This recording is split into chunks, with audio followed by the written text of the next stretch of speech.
You are now listening to the IELTS podcast. Learn from tutors and ex-examiners who are masters of IELTS preparation. Your host, Ben Worthington.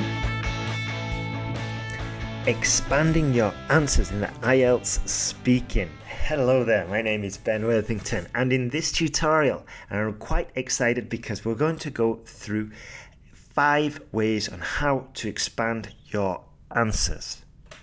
Before we do that, let me tell you who I am. My name's Ben Worthington. I'm from England. I'm from the north of England. I no longer have such a thick accent. Being outside of the UK for the last 18 years or so has kind of reduced my accent down to standard English. However, the sharp ones among you may hear some vocal sounds that are different from what you've probably been taught at your school. If you did recognize those vocal sounds and you were able to place them, well done you. If not, no worries. It's nothing important. It's just one of those, I guess, a kind of bonus, when you're learning a language and you can start picking out certain characteristics. Personally, I love it. When somebody's speaking English, just the other day, I was like, to a Hungarian friend, not a friend, just this new acquaintance, I was like, do you speak German? Or have you spent some time in Germany? And she was like, what? How did you know? And I was like, yeah, I think you've got some heavy German influence. And she's like, well, I used to live there when I was a kid, but I'm Hungarian, and occasionally I'll speak there with some family members, but I haven't been there for a long time, but I could just hear the German element coming through her English. But anyway, that's just a side story. A side note. Let's get into today's class. As you know, my name is Ben Worthington. I'm from England. I started off teaching IELTS because I wanted to specialize in an area where we can measure results. If you're teaching 5-year-old kids, the only kind of measurement is their happiness. That's what the academies say. Just keep the kids happy and their parents will enroll them next year. And that wasn't good enough for me. I like the competitive nature of the IELTS exam, where if the techniques we teach don't work, the student fails, we realize, they get upset, we have to refund, and it's not productive. So that's why we make sure our techniques are productive. Our techniques do work. And this is why we offer the guarantee of jump to band 7 or it's free. And this helps. We've got a system. It's based on feedback. It's based on improvement, and we get results. Otherwise, we'd be bankrupt a long time ago. So have a look at that if you are interested in passing IELTS, and if you've been struggling with that, we can definitely help you. And that's what we're here to do. By the way, if you've got your exam around the corner or you're on the fence, if you are on the fence, if you have not decided yet about joining us, then now is probably a good time to get off the fence and join us, because there's going to be a price increase very soon in the next couple of weeks. So start moving. If you go to IELTSPodcast.com, you'll see at the top of the site there will be a price increase soon, or if not, you'll see it on the sales page.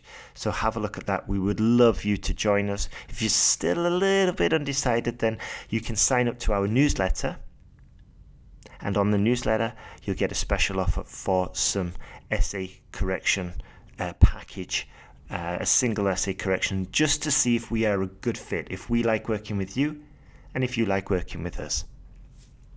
Now, let's jump into today's class about expanding your answers. In this tutorial, we're going to look at expanding your answers so there's no more uncomfortable silence. We're going to look at how to impress the examiner with interesting details. We're going to use a system for delivering high-scoring answers that interest the examiner, that make the examiner sit up, smile, and give you a band 9. No, it's not. Unfortunately, I can't give you a system so effective. It doesn't exist at the moment, but we can make your answers interesting for the examiner. And just think about it from the examiner's point of view. Imagine you've got 20, 30 students a day you've got to listen to. They're all giving standard answers, textbook answers. So your ability to make your answers interesting will definitely help you. It's like a little ray of light, a little star, shining star for the examiner. I'm going to give you a system whereby you can use your fingers to help you remember the structure. And very importantly, we're going to aim to make your answers compelling and unique. What does compelling mean? The best definition I've ever heard of compelling is when you're driving in your car on the motorway and you see a car accident and you have to turn your neck and you have to turn your head to see it. You just have to. That's compelling. Okay? Now, obviously, our answers don't have to be so gripping and so compelling, but we do want to make them unique. We do want to make the examiner interested. And I will tell you exactly how to do that now. So the first technique is working on enriching your answers. How do we do this? Well, we look at standard questions that you're very likely to get, such as, are you working or are you a student? Do you live at home or are you living with do you live at home with your parents or do you live away from home? Or why did you move to the city? Or why are you taking IELTS? These kind of standard questions, which we're likely to see in part 1. What you need to do is write out your answers and then review your answers and look for opportunities to upgrade your vocabulary and upgrade your answer. Now, we don't want to go overboard with this, because it's going to sound a little bit memorized, a little bit forced. But if you can jump online and do some research about the city where you're from, ideally you're going to do your research in English. Just find some unique details, something interesting. For example, if I was doing this, I would say, for example, a standard answer which has had zero research and zero effort. A standard answer for the question of, are you working or are you a student, would be, I'm a student at the moment. I'm studying linguistics. I study at the University of Manchester. And I also work at the student union as a waiter. That's okay. Grammatically, it's perfect, obviously, because I'm a native English speaker. However, it's boring. Every other student before me and after me is going to give a standard answer like this because they haven't really put the effort in. They're probably nervous, and you're probably going to put your time into focusing on the cue card or focusing on part 3, which is okay. But if you just spend a little time on part 1, there are some untold benefits. For example, 1, if you see the examiner's impressed or you give a competent answer, an interesting answer, it's going to set you off on the right direction. It's going to get you off on the right foot, so to speak. 2, it's going to take the stress off the beginning. You can glide through the beginning. It's going to be like, hey, I'm picking up momentum here. I'm doing good. And you'll be able to reflect your true ability. And the third reason is that this is easy. This is an easy opportunity for you. And I'll share what we're going to do now. As you heard, my answer was pretty standard. It was pretty boring. And there's a missed opportunity there, because I could easily say, well, I'm studying at Manchester University. Manchester is quite a unique location. It's the home of the Industrial Revolution, and the architecture kind of reflects this. Also, I'm working at the student union bar, and it's a part-time job, but I really enjoy it because I get to see lots of live music. Now, how much richer was that? And all I had to do, and all you have to do, is write down your answers to these standard questions and then do a little bit of research and just find out something interesting. For example, in my case, I said it's the home of the Industrial Revolution. Yeah. Then I also mentioned the student union job, where I was a barman, and I mentioned my feelings. Okay, I'm going to give you a little bit more of a practical framework in a second, but the point that I want to make here is that these answers are pretty standard. Therefore, there's no reason why you cannot jump online and just write out your answers, do a little bit of research, write out your answers, look at opportunities to upgrade them. We can upgrade them. In a second, I'll give you this framework. We can and just get yourself off to the best start possible. Also, as I said, you're going to stand out. Now then, we can take this a step further.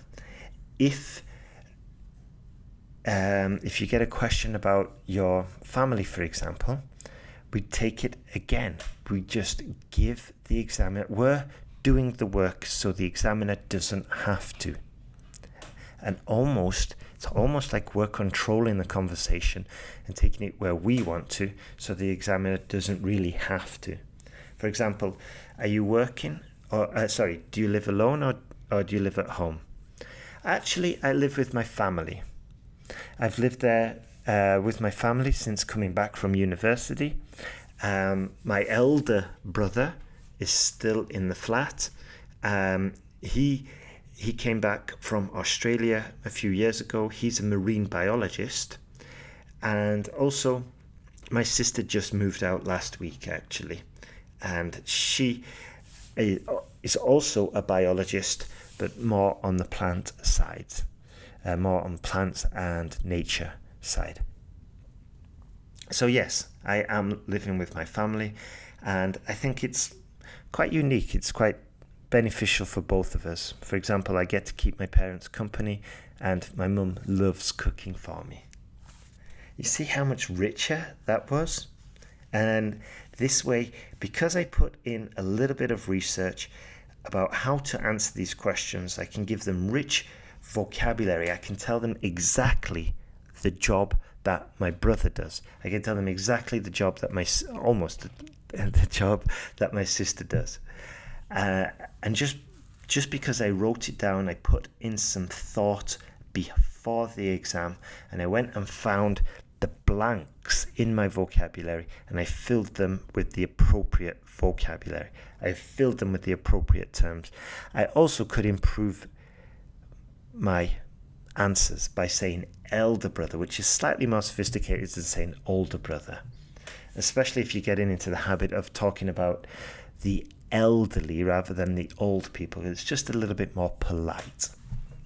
And as I said before, writing out your answers, especially to the simple answers, helps you uncover your blind spots. And I've said this before, but I'll say it again. It's like you're in a speedboat, and I could say to you, hey, 200 miles, this boat goes 200 miles per hour. And you would be like, oh, wow, that is quite interesting. That's quite good. That must be exciting. And that's not the same as actually experiencing it and doing it. And then in my speedboat, I put it up to 200 miles per hour. Now it's a totally different experience. And this is the difference between thinking that I can answer this question about where I'm from, it's easy, to actually doing it and then seeing that, oh, there are some blank spots in my vocabulary, or there are opportunities to improve it. And that's the difference between just thinking about that you can do it, or thinking that you know what it's like, and actually doing it. Actually doing it is 200 miles per hour in the speedboat. The air's coming, the wind's blowing in your face, there's water, there's salt water in your eyes, and you're nervous and you're scared, and there's that motor, the motorboat engine just roaring away. It's a completely different experience. And the same, might be a small exaggeration, but it's very similar with the writing. You might think you're able to do it, but you won't be certain until you've actually done it. and found out the weak spots. Also, as I said before, it's an opportunity to enrich. How do we enrich? There's a few different ways. We add lists. Okay, this might be a little bit excessive for part 1. We just need a few sentences. However, it's still just a good opportunity to get you off to the right foot, and the examiner you're going to impress the examiner, and it's so much better. As I said, you're going to stand out from the other students as well. So lists are very useful, especially for part 2. In part 2, the cue card might say describe a friend, or describe a place, describe a restaurant, describe a birthday party, or whatever. And these are all perfect opportunities for a list. And what I mean is, like a friend. Oh, I'm going to talk about my friend Taylor. He is cheerful, industrious, hardworking, and just a pleasure to be with. 4 adjectives there. So much better than saying he's a nice friend. Oof, he's a nice friend, please. Never use the word nice. So, lists. Another one. Now, this is where it can get interesting, because what I like to teach with the students is we load vocabulary onto our fingers. And we load vocabulary that can enrich our answers. So for the little finger, we're going to say feelings. Okay, feelings about a place. So for example, if we have to talk in the cue card, for example, we have to talk about a place, on our little finger we could talk about the feelings of the place. On our, that's not index, on the next finger we could say, we can talk about the reasons for living in this place. In the middle finger, we could talk about the uniqueness of this place. Why is it unique? Why is it special? Why did you choose it? Because they had the course that you wanted? Because it's because it's got a good train station connection? Because it's near to home? Because it's near to your partner? And then on the index finger, time reference, how long you've lived there. I'll go through it again. So while we are talking, if we can enrich our answer by just touching our finger, thinking, okay, the little finger, the feelings, how do I feel about this place? I love it. Or it's depressing, it's grey, it's always raining, it's always dark, and I cannot wait to get out of here. Okay, the feelings. Reasons, next one. So we've got feelings, we've got the reasons. I'm living here because. I'm living here because it's the best university for studying linguistics. I'm living in this place because my partner got a life-changing job, so I had to come along too. Okay? 3, the uniqueness of this place. Well, it is kind of unique for me because in this country they serve curry sauce with chips, which for me is really strange. And they also add milk in their tea, which is kind of odd as well. However, I do enjoy it. I'm just pretending I'm a foreign person in Manchester. Just getting to grips with the local peculiarities of the city, of the place. Finally, time reference. I've lived here for 5 years and I'll probably spend another 2 years. So if we can incorporate these 4 aspects, these 4 kind of like vocabulary groups into answers, especially into our cue card, we're doing good. And I know it can be confusing because we've also got the bullet points, but we don't have to talk about all 4 points for each bullet point. But if you can at least work through this while you're doing your presentation, or even in part 3, and you just sort of like grip your little finger, like, okay, I'm going to talk about my feelings. Then the next finger, I will be talking about my reasons. Then I'm going to talk about the uniqueness, and then I'm going to talk about the time reference. This will help you expand your answers, and if you do it grammatically correctly as well, you're going to pick up points for time reference, for adjectives, for about all these different sort of like aspects of the English language that you're going to use, and the contrasts, and it's going to be so much more interesting. Now, the final few points I'm just going to go through very briefly, because I've talked about them before, so it's more of just kind of a reminder, and I've got full podcasts on them, but I kind of touched on it before. But another technique is just to add because. I'm living in Manchester because. I'm working at the Student Union bar because. Okay, it's very straightforward. Probably more useful for the students who are at 6.5 and need to get to 7. We just got to expand it. And then another technique which I've talked about before, we just say, for example. Yeah, I am living in Manchester because it has a great university. For example, here, after I get my qualification and graduate, there is a 90% chance that I will be recruited by one of the blue chip companies, for example. And my final pro tip, and I've already incorporated it just now, is to add pauses. When you do this, you draw in the listener, and it makes you sound so much more interesting. And bonus is that it gives you time to compose the perfect answer, gives you time to organize it in an eloquent fashion. And if you ever go onto YouTube and look for interviews with Steve Jobs, he does this, he employs it. He never just blurts out the first answer that comes into his head.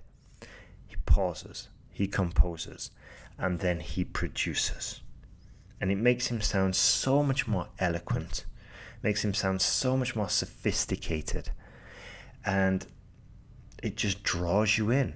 Nature hates a vacuum, and these pauses are a vacuum, and there's no reason why you shouldn't incorporate them into your speaking. Also, as a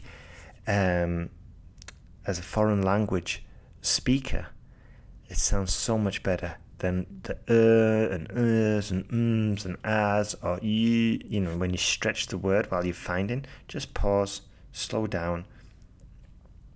And slowing down as well helps you to be understood, gives you more time to speak.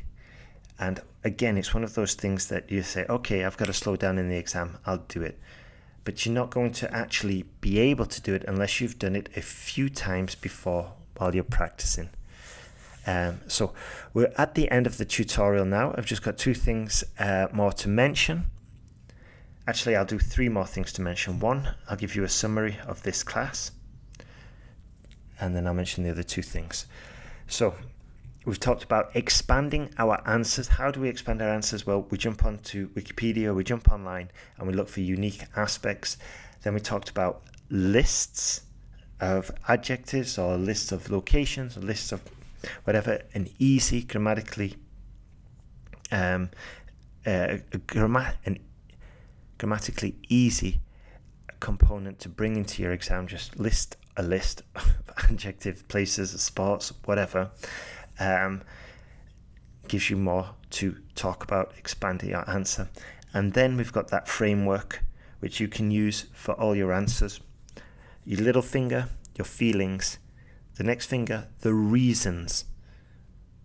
Let's just say we're talking about a location or a place. Feelings about this place, your reasons for living in this place, the uniqueness of this place, job, course, study, whatever, and a time reference.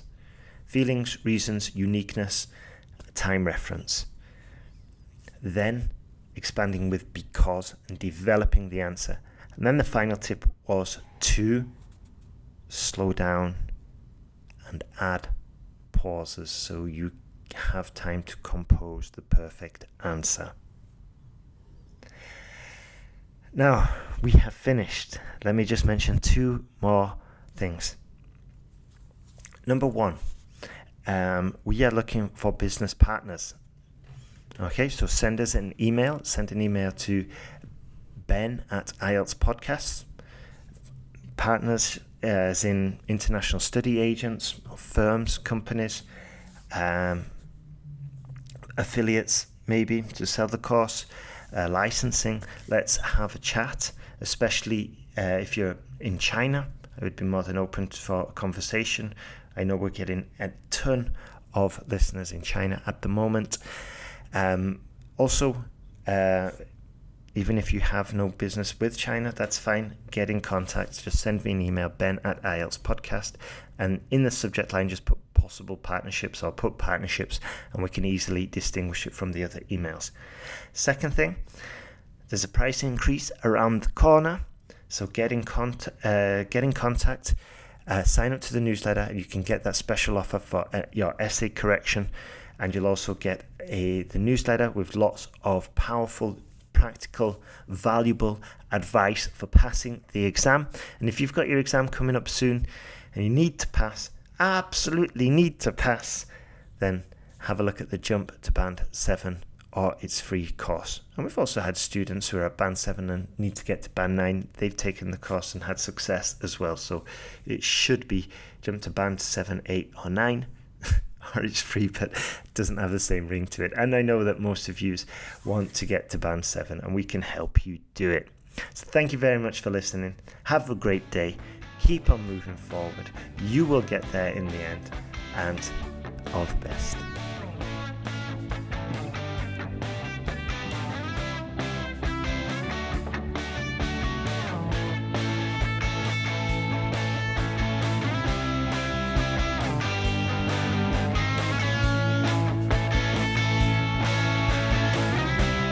Thanks for listening to IELTSPodcast.com.